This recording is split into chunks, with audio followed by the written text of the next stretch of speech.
আসসালামু আলাইকুম। বিসমিল্লাহির রহমানির রহিম। গোসলের মাসালা।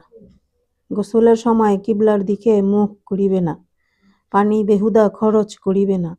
আবার এত কমও খরচ করিবে না যে গোসলও ভালো মতো হয় না। গোসল এমন জায়গায় করিবে যেন অন্য কেহ দেখিতে না পায়। গোসল করিবার সময় কথা বলিবে না। গোসল শেষ হইলে কাপড় দ্বারা শরীর মুছিয়া ফেলিয়া মেয়ে লোক অতি সত্বর শরীর ঢাকিয়া লইবে।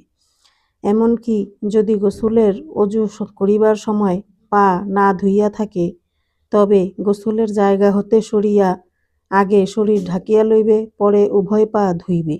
নাভি হইতে হাঁটু পর্যন্ত স্ত্রীলোকের জন্য অপর স্ত্রীলোকের সামনে খোলা জায়েজ নহে। সাধারণত মেয়ে লোকেরা এদিকে লক্ষ্য রাখে না। তাহারা ভাবে যে নারীর সামনে নারীর আর কি পর্দা, কিন্তু ইহা মস্ত বড় ভুল এবং নির্লজ্জতার কথা।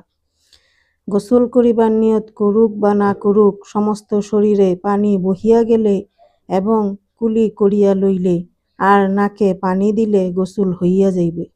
এরূপ শরীর ঠান্ডা করিবার উদ্দেশ্যে বৃষ্টিতে যদি দাঁড়ায় বা হঠাৎ পুকুর ইত্যাদিতে পড়িয়া যায় আর সমস্ত শরীর ভিজিয়া যায়, কুলিও করিয়া লয় এবং নাকেও পানি দিয়া লয়, তবে গোসল হইয়া যাইবে। গোসল করিবার সময় কালেমা পড়া বা কালেমা পড়িয়া পানিতে ফুঁক দিয়া লওয়ারও কোনো দরকার নাই। কালেমা পড়ুক বা না পড়ুক, গোসল হইয়া যাইবে। বরং গোসল করিবার সময় কালেমা বা অন্য কোনো দোয়া না পড়াই ভালো।